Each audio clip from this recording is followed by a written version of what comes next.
Tá certo.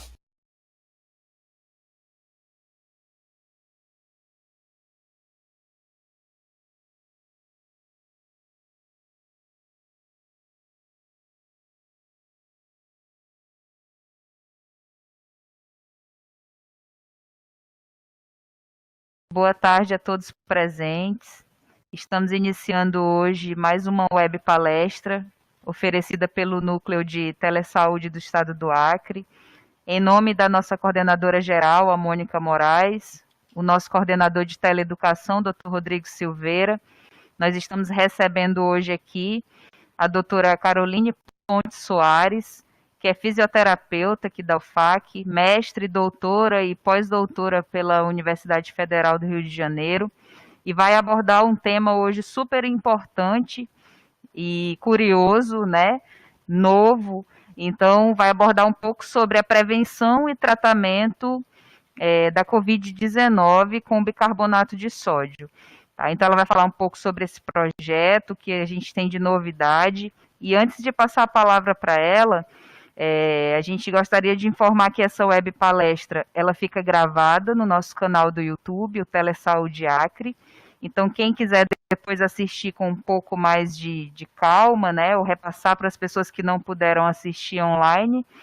E lembrando também que até o final da web nós vamos enviar aqui no bate-papo um link que você vai preencher o formulário através desse link, que dará acesso ao certificado dessa web. Então, ela é certificada, você recebe no seu e-mail, após 5 dias úteis, e aí você pode ter o certificado de que participou comprovadamente da web, certo? Lembrando também que a gente tem as nossas redes sociais, e lá vocês podem nos acompanhar, todas as webs que virão, as que nós já tivemos. Então é um formato de agenda digital. Nos sigam lá no Instagram, no Facebook, para ficar ligado sempre do que a gente tem de novidade, os temas que nós temos por vir. Então, sem mais delongas, vamos passar a palavra para a doutora Carolina. Seja bem-vinda e fique à vontade. Boa web palestra para todos nós. Boa tarde a todos. Muito obrigada pelo convite. É uma enorme satisfação estar falando um pouquinho sobre os nossos projetos desenvolvidos aqui pela Universidade Federal do Acre. Como a Carol já me apresentou, eu sou fisioterapeuta, né, e atuo na área de cardiorrespiratória. Tenho mestrado, doutorado e pós-doutorado em ciências morfológicas. E a nossa palestra vai ser um pouquinho, né, falando sobre a prevenção e o tratamento, né, do Covid-19 com a utilização da solução de bicarbonato de sódio. Um momentinho. Bem, então aqui é só para falar um pouquinho de mim, né, o meu currículo. Eu tenho mestrado e doutorado na UFRJ, né, pós-doutorado em ciências morfológicas. Durante esse tempo de pesquisa, né, eu atuei com cultivo de células, né, com modelo de cultivo de células cardíacas, né, e musculares esqueléticas. E durante o meu doutorado desenvolvi, né, a princípio um modelo bitridimensional que, né, pode ser utilizado para análise, né, farmacológica de drogas, né, e outras substâncias. E esse modelo já é utilizado, né, a princípio com, né, outros tipos de projetos, né, já publicados, né, e referenciado internacionalmente. Bem, sou concursada pela Universidade Federal do Acre, coordenadora do Laboratório de Cultivo de Células pela Bionorte, e atualmente nós estamos desenvolvendo um projeto de pesquisa, né, com a prevenção do bicarbonato de sódio, e esse projeto de pesquisa ele surgiu, né, na união de duas profissionais, né, a doutora Angélica Almeida, fisioterapeuta do Rio de Janeiro, tá? Juntamente comigo, desde janeiro, sentamos, né, e traçamos metas, né, onde a gente pudesse prevenir e a fisioterapia pudesse atuar, tanto na prevenção quanto no tratamento do Covid-19. Então, escrevemos um projeto, submetemos ao CONEP, né, que é o Comitê de Ética, né, em Brasília, e o nosso projeto ele foi aprovado em maio, né, Desde então, a gente iniciou a aplicação, ele é um projeto multicêntrico, tá? Com a aprovação da CESACRE, né, a gente conseguiu implantar em alguns municípios, né? O pioneiro foi Tarauacá, né, que eu vou mostrar para vocês mais à frente. Então, nosso projeto de pesquisa, ele é composto por uma equipe, né, multidisciplinar, onde, né, nós temos desde médicos, infectologista, né, a doutora Cirlei, representando a nossa Universidade Federal do Acre, temos, né, otorrino, doutor Vigílio, né, médico pneumologista da USP, o doutor Alexandre, fisioterapeutas, né, que ontem, né, um dos fisioterapeutas, a doutora Cristiane, que apresentou ontem a palestra aqui no Telesaúde. Nós temos também pesquisadores da Fiocruz, né, que estão responsáveis pela análise, né, das amostras de secreções dos nossos participantes na prevenção e dos pacientes, e também, né, profissionais, né, biólogos e biomédicos, né, responsáveis pelas análises laboratoriais. Conto também, né, na minha equipe, com alunos de iniciação científica das duas instituições, né, do curso de medicina, da UFAC e da Uninorte, tá? Então, essa é a minha equipe, esses alunos eles são coordenados pelo nosso acadêmico, né, interno de medicina, né, que é o Tauan Fontes, e eles que fazem, né, nos dão todo o suporte, né, a princípio, para a gente coletar os dados dos nossos participantes, tanto na prevenção quanto no tratamento. Bem, para falar um pouquinho sobre o nosso projeto, é importante que a gente, né, compreenda, né, o que é o SARS-CoV, ou seja, quem é o vírus, né, que a gente decidiu, então, prevenir. Então, o SARS-CoV-2, ele pertence à família, né, à subfamília, que é o beta-coronavírus, tá? E esse vírus, né, juntamente com os seus, né, o grupo que ele pertence, eles possuem um pH ácido, tá? Então já sabemos que ele tem um pH por volta, né, de 5 a 6, e ele tem uma morfologia semelhante ao SARS-CoV-1, tá? Então ele é um vírus que apresenta uma fita simples, tá? É composto por nucleotídeos, né, que ao se fundir a célula, ele vai codificar, né, proteínas, né? Então, a partir desse momento, né, esse vírus ele tem a mesma, né, a mesma continuidade, a mesma sequência, né, do SARS-CoV-1. O SARS-CoV-2, então, ele apresenta, né, uma morfologia em formato, né, de coroa, por isso que o nome, né, coronavírus, e dentro dessa constituição dessas proteínas, né, membranares, nós temos a proteína spike, né, então ela tem na sua ponta, né, duas subunidades, tá, denominadas de S1 e S2, e essas subunidades são muito importantes porque a gente vai falar mais à frente, tá? Então, esse vírus, né, ele apresenta a mesma morfologia do SARS-CoV-1, né, e o SARS-CoV-1, ele já é um vírus já bastante estudado, tanto in vitro, né, quanto em modelo animal, e também, né, em ensaios clínicos humanos. Bem, como é que se dá a ligação desse vírus, né, na célula hospedeira? O SARS-CoV-1 junto com o SARS-CoV-2, então, eles têm o mesmo, né, a mesma afinidade pelo mesmo receptor, né, então a proteína spike, ela se liga no receptor de ECA2, tá, então essa subunidade S1 e S2 é que faz esse acoplamento, e a partir daí, né, você tem a ativação, né, celular, no caso, né, via proteínas clatrinas, que vão fazer uma invaginação na membrana da célula hospedeira, fazendo com que haja, né, justamente a introdução, né, citoplasmática desse vírus, tá? Então, esse receptor de ECA2, ele tanto, né, se conecta ao vírus, né, que é o SARS-CoV-1 e o SARS-CoV-2. E, a princípio, né, quais são as vias de transmissão, né, do vírus? Nós sabemos, né, de acordo com as publicações científicas, que é através de pequenas gotículas, né, pela fala, né, pelo espirro, e atualmente, né, já sabemos que se um indivíduo ele já tiver, né, contaminado, ele já vai, né, se ele permanecer no ambiente durante 4 minutos, tá, ele já está eliminando, né, uma carga viral no ambiente. Então, não é somente na fala, né, não é somente no espirro, tá? A simples expiração faz com que haja a eliminação do vírus. Por isso que a Organização Mundial da Saúde, né, ela admitiu, né, que esse vírus ele pode ser, né, transmitido pelo ar, tá? Então, a pessoa se contamina, né, quando o vírus ele é levado, né, à boca, aos olhos, né, ou inalado, né, através do nariz.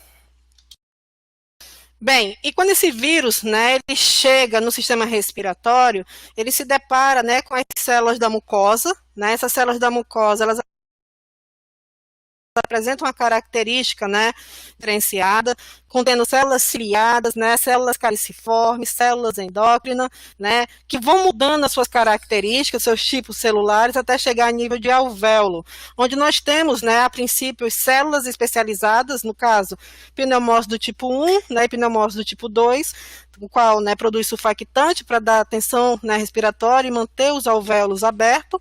E quando esse vírus, né, se liga à membrana celular dessas células, né, do sistema respiratório, ele causa uma alteração, né, a nível celular, fazendo com que essas células mantenham, né, internamente um pH ácido, tá?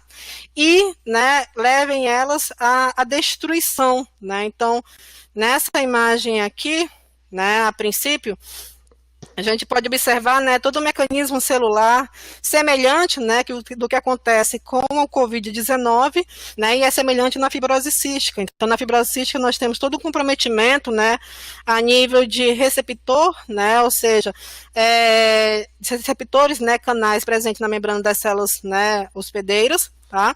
E fazendo com que haja, né, que esse paciente ele seja um paciente hipersecretivo, tá?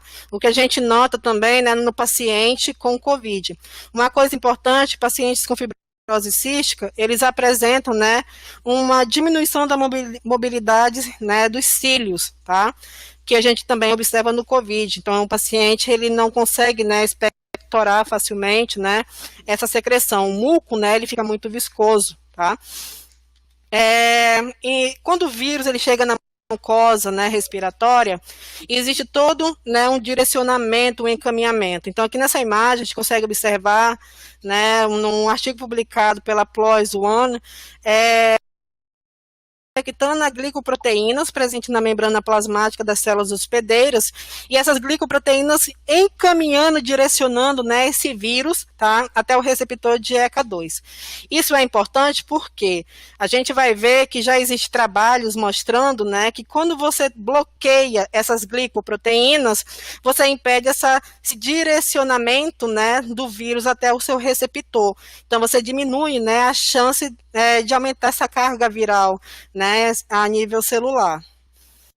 Bem, então como é que fica o pulmão com COVID, né? Então, essa imagem é uma imagem de uma biópsia, né, de um paciente que foi ao óbito, tá? De um pesquisador que pertence ao nosso grupo de pesquisa, Dr. Alexandre, e esse pulmão, ele é um pulmão, né, característico de COVID, é um pulmão rígido, né, que possui pouca crepitação, já que os alvéolos se encontram colabados, né, um pulmão tenso, né, e pouco violáceo, tá? Então, na forma mais grave, é esse pulmão que a gente vai encontrar no nosso paciente, totalmente destruído, tá?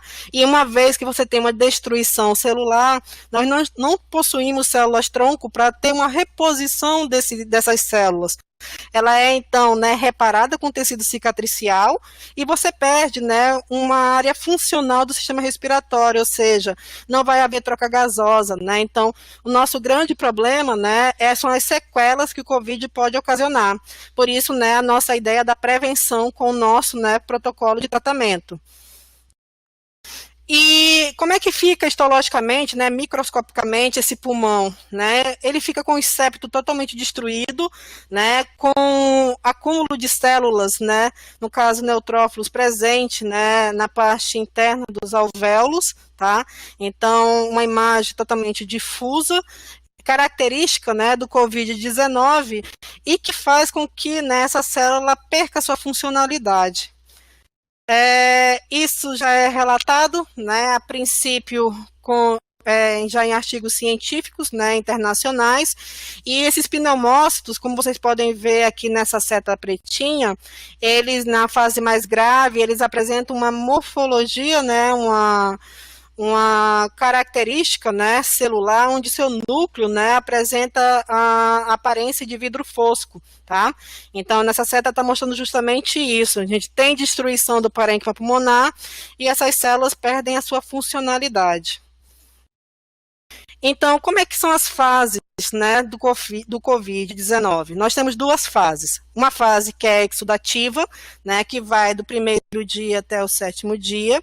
E essa fase exudativa, nós apresentamos um edema, né, que vai levar a membrana hialina, né, ou seja, você vai ter um acúmulo de plasma entre as membranas celulares, né, do pneumócito e a membrana celular, né, da vascular, tá? E após o 7º dia, esse paciente ele então vai evoluir, né, para a fase proliferativa, né, onde nós temos uma inflamação intersticial, né, já fibrose, e nesse momento esse paciente, né, se torna altamente grave, né, ele é entubado, tá? E a gente sabe que infelizmente, né, que esses pacientes ele tem poucas chances, né, de sobrevida. Bem, como é que então, né, a transmissão do Covid-19, né, do SARS-CoV? Primeiramente, como eu falei para vocês, ele, né, pode ser, né, a pessoa pode se contaminar através dos olhos, boca, né, e nariz.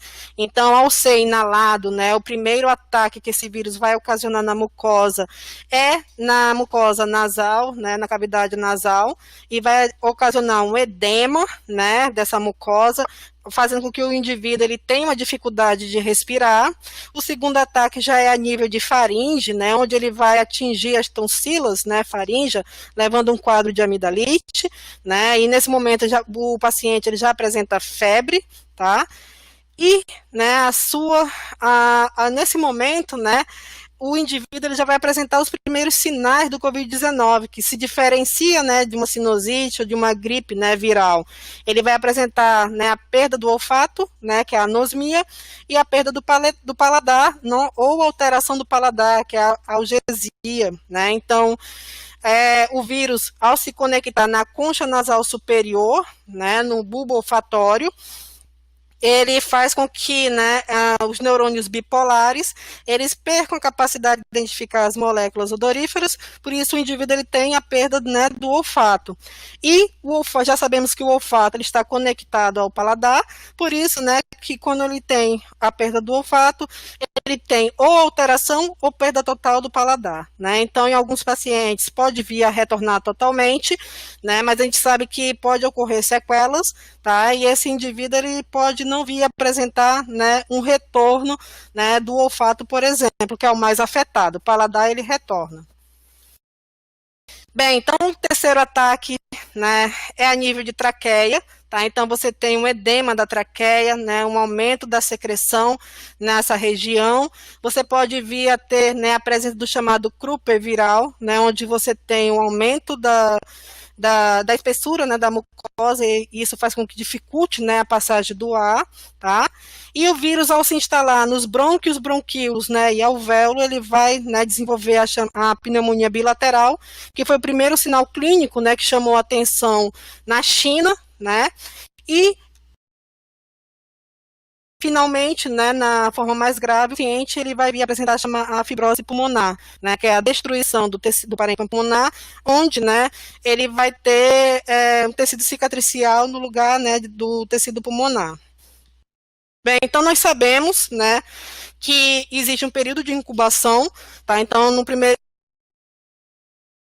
a pessoa tem um contato com o vírus, né, e a partir daí ela tem 14 dias, né, para vir apresentar a sintomatologia. Geralmente, né, a maioria dos casos apresentam os sintomas no 5º dia, tá? E dentre os sintomas, né, que mais aparecem, nós temos a dispneia, a cefaleia, né, a anosmia, né, a algesia, a síncope, né, a confusão mental, quando não existe, né, uma hipóxia relevante. Sintomas, né, como conjuntivite, olho seco também podem aparecer, tá? Erupções cutâneas estão sendo vistas, né, principalmente aqui na região norte. Tosse seca, né, fadiga e dor muscular. Isso tudo é ocasionado porque em cada tecido, né, do nosso organismo que tem um receptor de ECA2, essa doença, como ela é sistêmica, né, esse vírus se conecta nesses tecidos e leva, né, a esses comprometimentos, a esses sintomas. E a partir daí, esse indivíduo ele vai, né, desenvolver a doença, né, a partir do momento que aparecem os sintomas, e ele pode ser classificado na forma leve, né, moderada, que aqui no Acre é classificada como 2A e 2B, e a forma grave. Bem, mas o que que leva o paciente, né, a se internar? O que que leva o paciente, né, a procurar, né, uma unidade de saúde? É a dispneia, né, a falta de ar. Porque quando ele apresenta os outros sintomas, ele pode fazer o tratamento medicamentoso em casa, né, sem nenhum problema, tá? Então, a nossa intenção, né, no tratamento do paciente com COVID é justamente, né, evitar o acometimento do sistema respiratório, tá?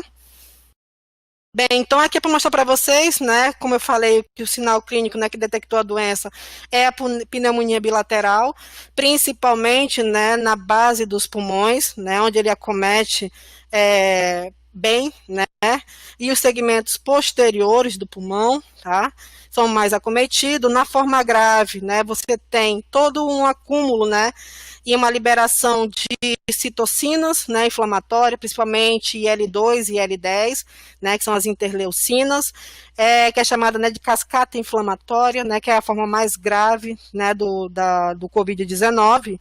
E sabemos, né, até então, em janeiro e março, né, que nós tínhamos casos assintomáticos, né, então a pessoa que poderia ter contato com o vírus não desenvolveu nenhum sintoma, né, mas mostrou lá, né, que criou anticorpo para a doença, e que as crianças, né, a princípio, né, elas eram assintomáticas, né, então hoje nós já sabemos que essa doença, né, a pessoa ela pode se recontaminar, né? Ou seja, nós temos um prazo, né, de imunização de até 4 meses, né? Já dizendo isso porque tivemos casos em março e esses mesmos pacientes, né, testaram agora positivo novamente, né? Então, é uma doença que pode vir a comprometer novamente, né, o indivíduo, e que crianças não estão imunes, né? As crianças, elas também são acometidas, né? Pode desenvolver até a chamada síndrome, né, de Kawasaki, que é uma síndrome rara, tá? Então, crianças também devem se prevenir, devem usar máscara, né? Não devem ser expostas, né, justamente a esse tipo de contágio, tá? Bem, então quais são as medidas de prevenção e tratamento? Nós temos, né, a quarentena e isolamento social, que é uma das formas, né, que dá certo, né, ou seja, você evita o contágio, tá, e dá tempo das unidades de saúde, né, receber os pacientes graves, né, e vir a tratar, tá, então a gente não superlota os hospitais. O uso de máscara, né, de tecido, o uso de máscara, né, industrializada pelos profissionais da área da saúde, tá? Então a gente sabe que a máscara ela evita, né, o contágio, né, das partículas durante a fala, né? E quando dois indivíduos utilizam também, você elimina a carga viral do ambiente. Sabemos que não existe nenhum medicamento, né, específico para a Covid-19, né, então o que se é utilizado são baseados em estudos in vitro, né, estudos, infelizmente não dá tempo de fazer em modelo animal, né, em muitos casos, né, então a quimioprofilaxia e a imunoproteção, eles têm o objetivo de reduzir, né, a replicação viral, tá? E o único tratamento, né, que nós temos a esperança que, né, vai nos imunizar é a vacina, né, então já existe vários grupos, né, no mundo todo, né, o Brasil está incluído nisso, na tentativa de realizar, né, de obter uma vacina que consiga imunizar, né, de uma forma que não tenha efeitos colaterais, né, na população. Bem, então do que se trata o nosso projeto? Né? Então, nosso projeto, ele, né, é dividido em duas partes, né? Nós temos a prevenção, né, e o tratamento dos pacientes. Então, são ensaios clínicos, né, utilizando uma solução de bicarbonato de sódio, tá? Então, a prevenção, né, utilizamos uma solução de bicarbonato de sódio, tá? Onde o profissional da saúde ou indivíduos, né, que estão em contato com possíveis, né, casos suspeitos, possam vir a se contaminar, tá? E pacientes, né, que testaram positivo, né, ou suspeito, estão no início, esperando, né, o resultado do PCR, realiza, então, né, esse tratamento com a solução de bicarbonato de sódio. No ambiente hospitalar, né, nós tivemos acesso, né, a esses pacientes, já que pode ser utilizado, né, um ambiente, né, onde você consegue isolar, né, a região da cabeça e do tronco do paciente, que é uma cápsula, né, a chamada cápsula de Vanessa, que foi doada ao nosso estado, e que tem um sistema de filtragem, né, a princípio, e que faz com que, né, o ar que seja eliminado durante a expiração, né, ele seja filtrado e não contamine o resto do ambiente. Porém, eu vou falar aqui para vocês, né, um pouquinho sobre a atuação do bicarbonato de sódio, né, em relação ao SARS-CoV.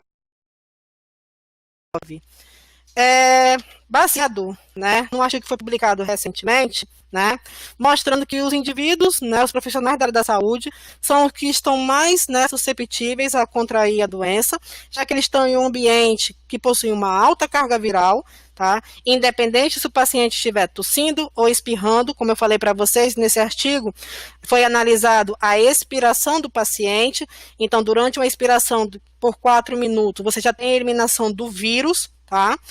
E por que isso é importante estar falando para vocês? Porque uma das técnicas que a fisioterapia utiliza em doenças respiratórias é a aerossolterapia, né? Então, a aerossolterapia, a ventilação não invasiva, né, a nebulização, ela era contraindicada, né, nos pacientes com Covid, porque cogitava-se que você iria aumentar, né, a carga viral do ambiente. A partir daí, né, a gente buscou, né, eu e a doutora Angélica, a pesquisadora do Rio de Janeiro, artigos relacionados, né, à inativação do vírus, né, do SARS-CoV, com a solução de bicarbonato de sódio. Então, nesse artigo, publicado em 1990, mostra que a família do SARS-CoV, né, do beta-coronavírus, ele se inativa em um pH alcalino, tá? Então, um pH de 8 e em uma temperatura, né, acima de 37 graus, tá? Então, esse vírus, né, eles viram que ele tem um pH ácido, né, de 5 a 6, e quando colocado numa solução alcalina, ele se inativa. Beleza? Partindo daí, a gente foi analisar, né, como é que seria o comportamento do SARS-CoV-2 no Brasil. Então, achava-se que, né, em lugares com temperatura, né, elevada, por exemplo, na Amazônia, esse vírus não iria, né, se disseminar de uma forma tão ampla, né, como na região sul. E o que aconteceu foi totalmente ao contrário. A gente sabe atualmente que o SARS-CoV-2, ele não se inativa, né, em temperatura de 37 graus, a sua inativação acontece acima de 70 graus, porém, em uma solução alcalina, ele, né, se inativa, tá? Então, nesse artigo publicado em 2002, né, mostra, né, o SARS-CoV, né, em uma solução com pH alcalino, e o que leva a essa inativação é justamente a mudança da conformação das subunidades S1 e S2 da proteína spike, e como eu falei para vocês no início, são essas subunidades que se ligam, né, ao receptor de ECA2, tá? Então, você tem essa alteração. Partindo então, né, saindo dos ensaios in vitro, já que a gente percebeu que ele se inativa na solução alcalina, como é que a gente iria aplicar no nosso paciente, né, tanto na prevenção quanto no tratamento? Então, o sistema respiratório, né, a nossa ideia era iniciar pelo sistema respiratório, já que a entrada dele, né, através da inalação, como eu falei para vocês, ou pela boca, né, então, fazendo a utilização dessa solução alcalina, né, através da inalação ou da ingestão oral.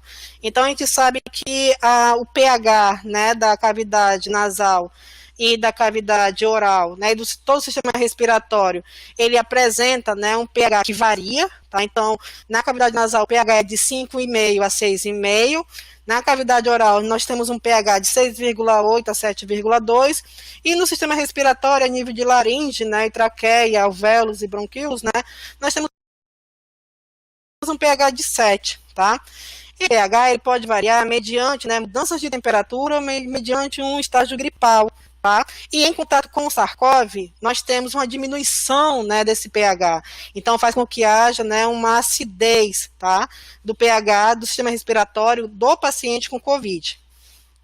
Partindo, então, né, desse princípio, a gente foi verificar em qual aplicação essas soluções alcalinas poderiam ser utilizadas. Então, a solução, né, hipertônica, ela já é utilizada, né, na parte clínica, né, respiratória, tá? Ela apresenta um pH alcalino, né, acima de 8, 8,4. Já temos estudos publicados internacionalmente mostrando a aplicação da solução de bicarbonato de sódio nas doenças como fibrose cística, e o que é importante, né, que a gente se preocupava é que se ao aplicar a nebulização, esse bicarbonato de sódio poderia, né, ser absorvido, né, na corrente sanguínea e fazer uma alteração metabólica. E nesse artigo, né, mostrando em pacientes com fibrose cística, eles não verificaram, né, uma alteração das concentrações de bicarbonato através da gasometria, né, eles não tiveram alteração na frequência cardíaca, né, nem alterações no hemograma, tiveram melhora, aumento da saturação, tá, ou seja, houve uma melhora da mobilização de muco, melhora da ausculta pulmonar desse paciente, né, com a utilização da solução de bicarbonato de sódio de 8,4%, tá, então uma concentração alta. Em outro estudo, né, publicado em 2012, em 10 voluntários saudáveis, né, não fumantes, utilizando a nebulização, né, com a concentração de 4,2, mantendo um pH de 8,4, ou seja, um pH alcalino, o que foi observado, né, é que essa solução, ela não somente causa uma alcalinidade, mas ela também faz com que haja, né, uma ativação das células musculares, né, lisas do sistema respiratório. E isso corrobora, né, com os resultados que a gente vai mostrar mais à frente. Esses pacientes, né, têm elevação da saturação, ou seja, tem uma melhora, né, do padrão respiratório. Então, o que foi visto, né, nesse trabalho foi que o pH, ele fica alcalino, né, mas o pH da mucosa respiratória não afeta, né, o pH sanguíneo, tá? E essa solução, quando utilizada, ela potencializa a ação medicamentosa. Então, se você melhora, né, o sistema respiratório do paciente e ele estiver fazendo a introdução medicamentosa, você tem, então, né, uma melhora significativa, né, da sintomatologia do paciente. Nesse outro trabalho, né, eles aplicaram a solução de bicarbonato de sódio com a concentração de 2,1% em uma paciente com crise asmática, né, uma crise severa, né, aguda, e essa paciente ela chegou a ser entubada, fez a nebulização com bicarbonato de sódio, ela foi desentupada, né, a partir do 5º dia. Então, ela teve uma melhora significativa, né, e eles mostraram que existe, né, uma ativação da musculatura lisa, né, do sistema respiratório, porém momentâneo, né, e não levando a alteração sistêmica da paciente. Bem, então, como é que aconteceria, né, essa ativação, né? Então, sabemos através, né, de pesquisa científica, né, estudos já na literatura, mostrando que o bicarbonato de sódio, ele já é utilizado, né, em afecções nasosinusais, ou seja, em rinite, sinusite, né, e doenças respiratórias. Ele eleva, né, o pH das vias respiratórias, ele reduz a viscosidade, deixa mais fluida, né, a secreção, permitindo com isso que os cílios, né, mobilizem essa secreção e faz com que haja liberação de proteínas, né, no caso, lactoferrina, mucinas, principalmente, né, e como eu falei para vocês, elas se ligam, né, nessas glicoproteínas e faz com que haja uma diminuição, né, da conexão, da ligação dos vírus que estão sendo, né, inalados no sistema respiratório. E ao mesmo tempo, né, a gente supõe que quando o vírus se conecta na membrana celular, né, e ocorre a sua replicação, no momento da sua exocitose, como ele encontra um pH alcalinizado, ele vai se inativar. Tá? Então, os nossos testes, né, nossas análises de amostra, né, a gente está acreditando que a gente tem uma diminuição da carga viral, né, nessas amostras dos pacientes tratados com a nebulização com bicarbonato de sódio. Bem, então, qual seria, né, a nossa hipótese? A gente espera, então, com essa solução, prevenir, né, que os profissionais e as pessoas que estão em contato com o vírus, né, com um paciente suspeito, venham a se contaminar, e nos pacientes, né, a gente tem a hipótese, né, ou seja, o objetivo de tratar o sintoma que é a dispneia, a falta de ar, né, que é a sintomatologia mais grave, que agrava o quadro clínico, né, e leva o paciente a procurar oxigenoterapia. Tá? Então, independente do nível, né, de fase que ele se encontra, seja ela leve, moderada ou grave, pode ser aplicada. Porém, né, os efeitos seriam mais satisfatórios nos primeiros dias de sintomas, né, onde você teria uma preservação maior do sistema respiratório. Bem, então, no ambiente hospitalar, né, a princípio é utilizado com a cápsula de Vanessa, tá? Então, onde você tem uma filtração do ambiente e no o paciente leve, né, que é tratado em domicílio, a nebulização ela é feita, onde é dado toda uma orientação a esse paciente, a forma como ele deve realizar a nebulização no ambiente isolado, tá? E eu vou mostrar para vocês que, né, a princípio, é importante que não existe contaminação, né, através da aerosolterapia com a nebulização. Bem, então, na prevenção, nós temos até o presente momento, né, 200 participantes, né, profissionais, em todo o estado do Acre, fazendo a prevenção, né, e o que é importante é que esses indivíduos, nós temos o grupo controle, tá, e o grupo de tratamento, onde, né, esse grupo de tratamento, até o presente momento, não houve contaminação, tivemos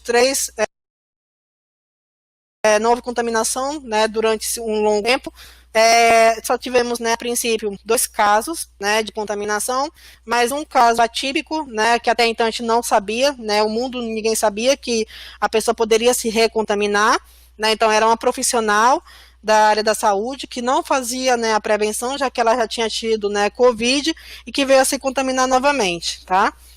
E um outro caso foi, né, de um profissional que após o terceiro dia, né, apresentou a sintomatologia, no caso gastrointestinal, mas o sistema respiratório dele não foi comprometido, né, então como mencionado a vocês.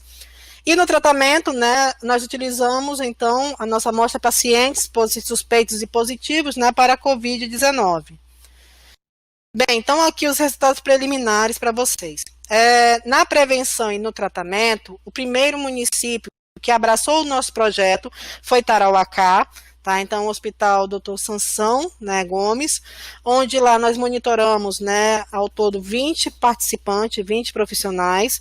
Em Rio Branco, nós também estamos, né, monitorando profissionais da UPA do 2º Distrito, da UERB, né, nós também estamos monitorando dentistas, né, que procuraram o nosso projeto, e também, né, fazendo a prevenção de outros indivíduos que não fazem parte, né, do ambiente hospitalar, mas que têm contato, né, com o vírus diariamente, tá?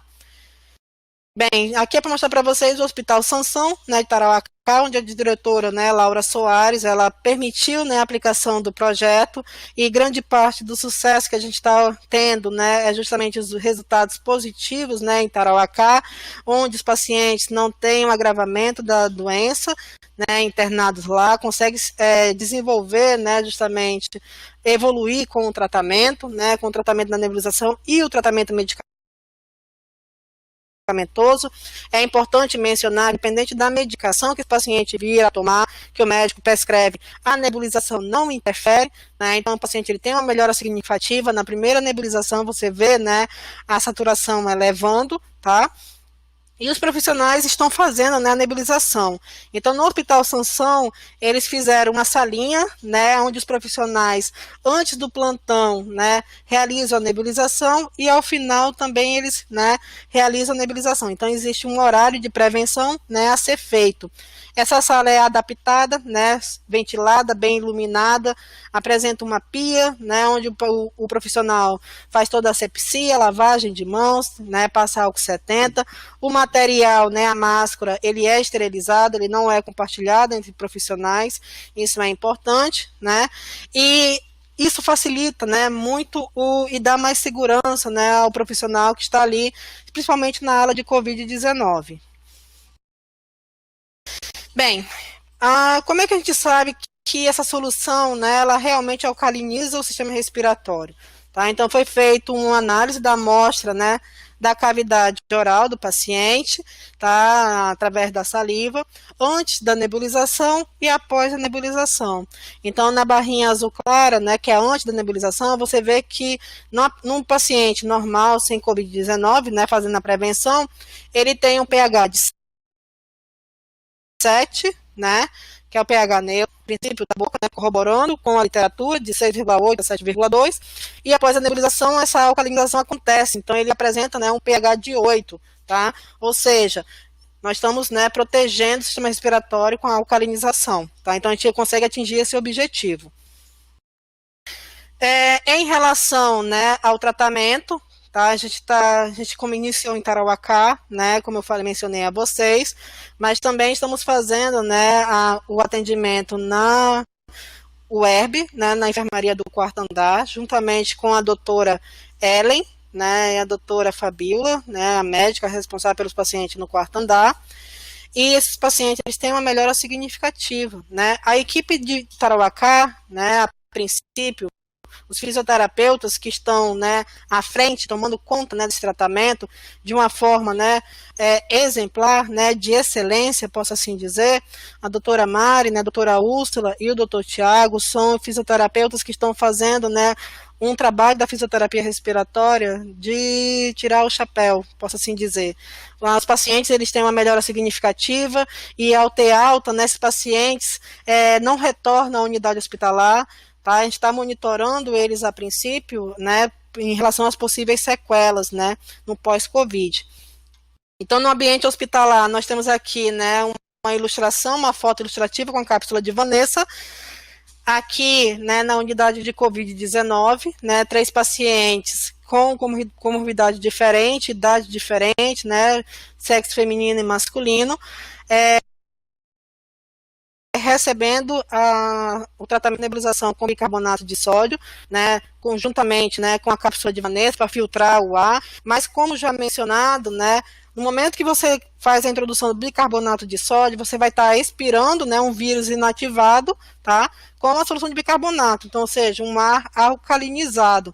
Mas por medida de segurança, né, a gente coloca a cápsula para ocorrer a filtragem, tá, então é uma forma para aumentar a segurança, né, do tratamento e dos profissionais que estão ali aplicando.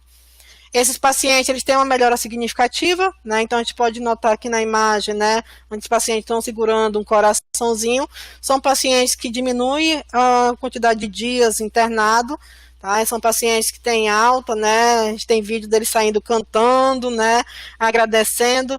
Então, para mostrar para vocês que são pacientes a princípio, né, que entram com uma gravidade pulmonar, né, e saem bem, né, após o tratamento com a nebulização. Esse é o nosso primeiro trabalho, né, um caso clínico que vai ser publicado ao final do mês.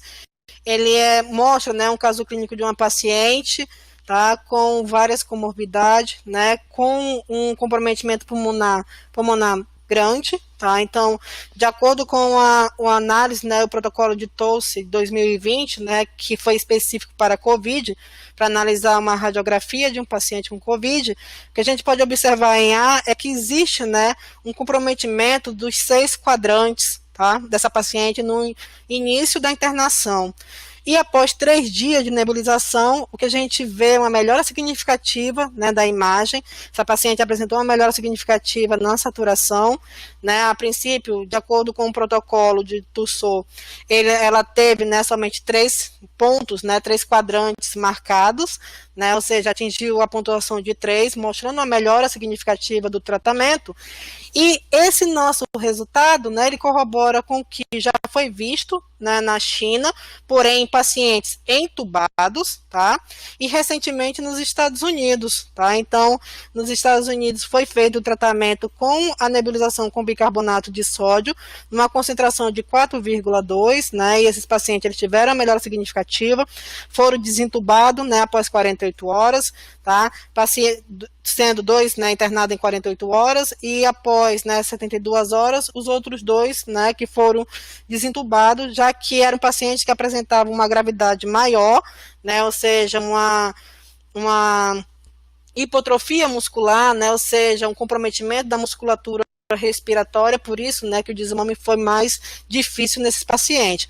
Porém, os 4, né, tiveram um bom prognóstico, uma boa evolução, né, com o tratamento com a nebulização.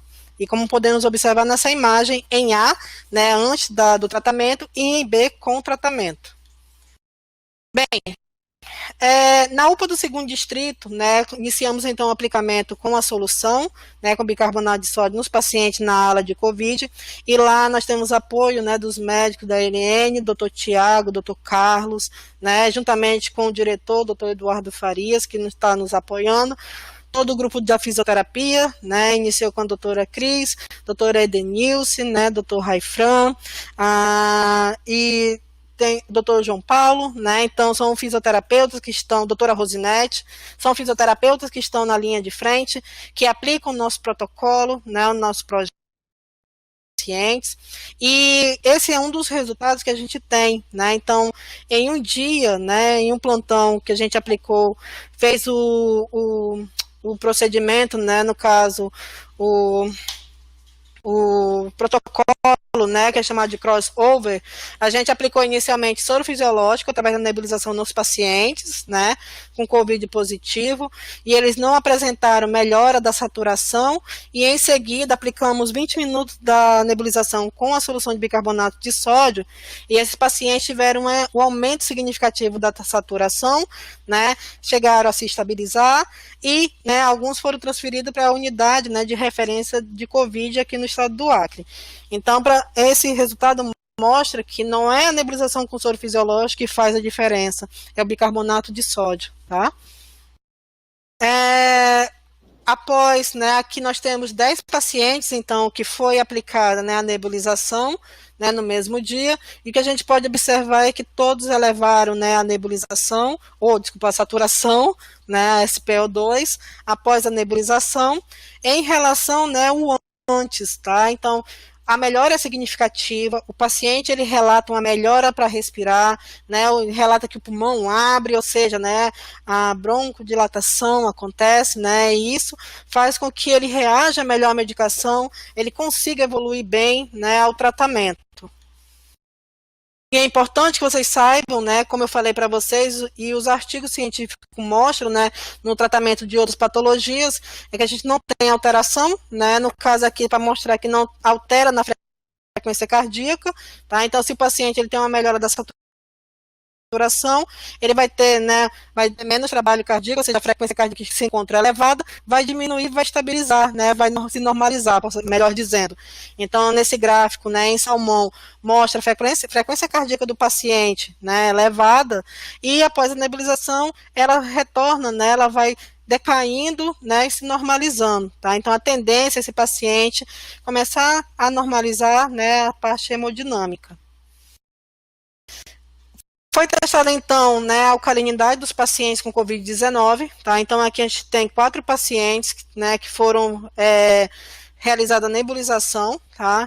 Antes e após, e a gente conseguiu, né, verificar no pacientes, né, 1, 2, 3 e 4, que o paciente 1, 3 e 4 apresentavam, né, uma acidez, né, aqui o paciente 1 apresentava um pH de 5, paciente 2, né, apresentava um pH neutro, 7, mas o paciente 3 um pH de 6 e o paciente 4 um pH de 4, tá? Então mostrando que eles continham, né, um pH ácido causado pelo COVID, tá? E após a nebulização, o que a gente pode notar é o que? Uma melhora significativa, né, desse pH, que corrobora com a saturação, né? Então, o que a gente pode ver é que todos aumentaram a saturação e, né, alcalinizar o sistema respiratório. Então, eles aumentaram para 7, né, um pH neutro, e, né, o paciente 2 já tinha um pH neutro, foi com um pH 8, né, ou seja, um pH alcalino, tá? Então, esses pacientes, foi a primeira vez que a gente aplicou, né, então essa análise da amostra foi na primeira aplicação, tá? Então, eles tendem a evoluir muito bem, né, nos próximos, né, nas próximas aplicações. Bem, como eu falei para vocês, os pacientes, né, domiciliares, casos leves, eles também são acompanhados com a nebulização, né, onde eles têm um oxímetro, né, durante 5 dias, e o que a gente pode verificar é que se o paciente, né, a gente atendeu o paciente saturando 94, tá, e após a nebulização, essa saturação, ela sobe para 99, né, e ela tende a se estabilizar ao longo dos dias, né, então após 48 horas, esse paciente, ele já não apresenta mais dispneia, né, não apresenta mais o cansaço, ele já tem a saturação dele estabilizada, tá, e isso faz com que ele reaja melhor à medicação ao longo dos dias, tá? Sempre lembrando ao paciente, né? Porque por mais que ele esteja melhor da dispneia, é necessário descanso, é necessário de repouso, já que ele apresenta, né, toda uma sintomatologia, né, de dor muscular, né, que pode vir a aumentar, né, mediante a pequenos esforços, por exemplo, tá? Isso em casa.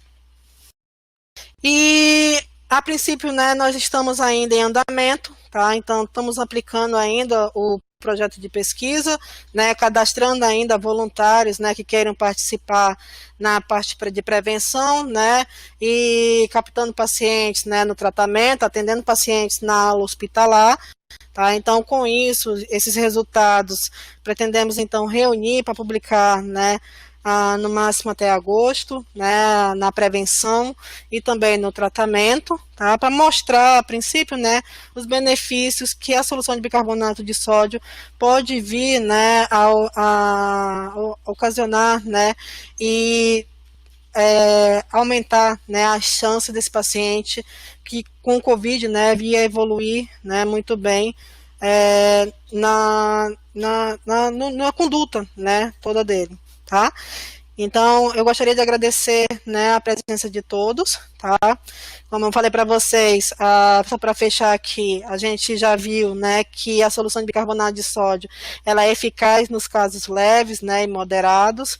Nos casos graves, né, estamos iniciando ainda, né, o tratamento, tá? Mas como, né, já mencionado em artigos da China, né, em artigos também dos Estados Unidos, né, pode ser aplicado, tem melhora, né, e não ocasiona alteração metabólica, tá? Mesmo se o paciente apresentar alterações mistas, tá? Existe a possibilidade de você, né, tratar a parte respiratória, né, e você vir a compensar, né, e melhorar a parte metabólica, né, que aí é a parte médica. E essas são as referências, né, do nosso trabalho utilizado, tá? E eu gostaria de agradecer a todos, né, pela participação. Muito obrigada. Bem, gente, esse é o espaço que nós abrimos para que vocês possam interagir com a palestrante, tá bom? Então pode utilizar aqui o bate-papo, né, esse chat aqui ao lado. Já tem inclusive algumas perguntas, doutora. Algumas interações do Antônio, da Stephanie. Antônio e Esther, vamos lá. Esses pacientes participantes do estudo foram pronados, fizeram apenas... Então, os pacientes domiciliares, tá? A princípio, a gente orienta a pronação, né? Alguns podem vir a realizar, né? Outros não, tá? Os pacientes internados, tá? Alguns pacientes, a princípio, fazem a pronação, tá? Mas outros não. Tá? Então, isso depende muito do protocolo aplicado na rede hospitalar.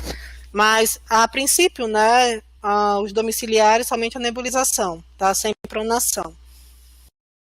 A Stephanie está perguntando como faz para ter acesso ao tratamento.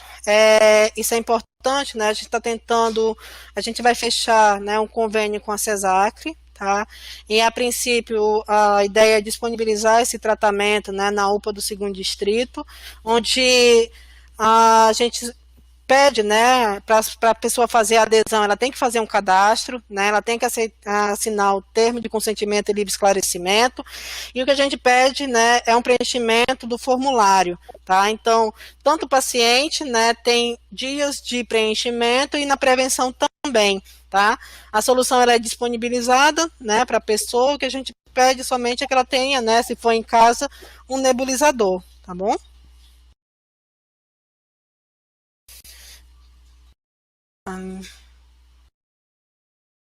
A Lene falou que os gráficos são realmente animadores.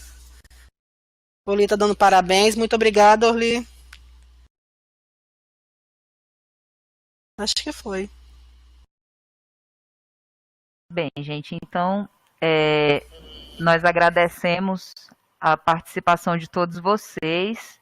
Lembrando que o link para o certificado ele já foi divulgado aí no chat, tá bom? Então você pode preencher o formulário que você vai ter acesso ao certificado.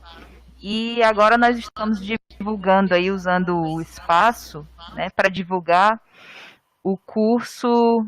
Opa, nós temos mais uma pergunta aqui, doutora.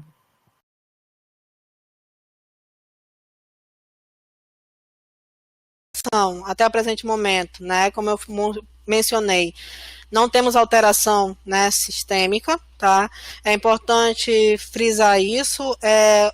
Os profissionais que realizaram a prevenção, que já estão, né, há mais de um mês realizando esse tratamento, eles realizaram a gasometria, não tiveram alteração, né, da concentração de bicarbonato de sódio, tá, a nível sistêmico, e na prevenção, né, não vimos efeito colateral, ou seja, se a pessoa apresenta rinite, sinusite, né, trata, melhora.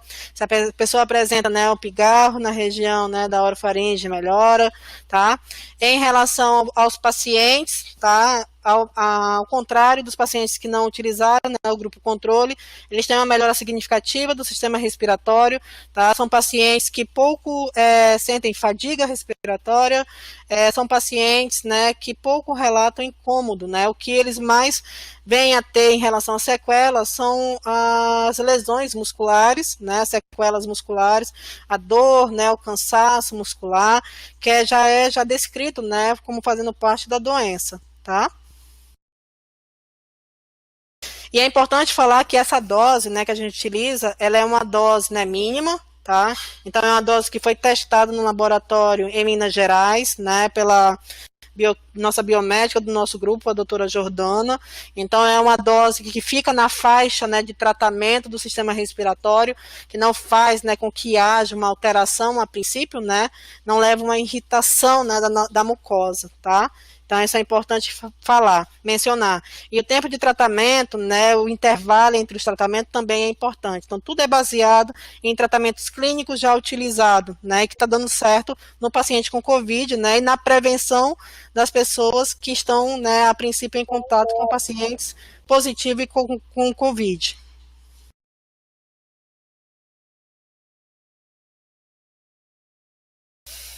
Ok, acho que bastante esclarecedora a nossa web, né? Riquíssima, milionaríssima, eu diria.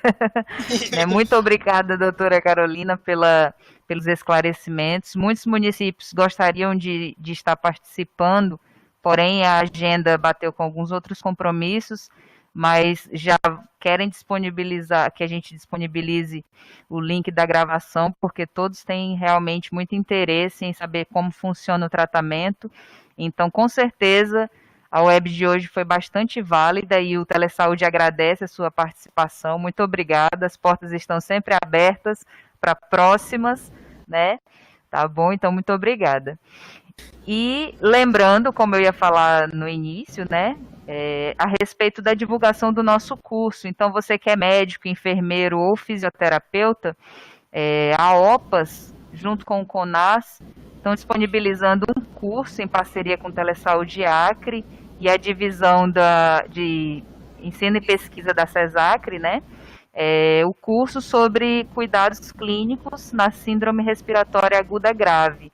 Lembrando que esse curso ele já está com as inscrições abertas, abriu ontem e vai até o dia 22, a carga horária é de 50 horas, ele é 100% online, então você obtém o certificado após a participação, e é um curso com o peso do selo OPAS, CONAS, Telesaúde e CESACRE, né? Todas essas parcerias aí. Então, para a galera que está aí na linha de frente, trabalhando realmente dentro desses ambientes com os pacientes portadores da Covid, é interessante que vocês participem, se atualizem, tá bom? Então, o curso ele está disponível para inscrição no site do Telesaúde Acre.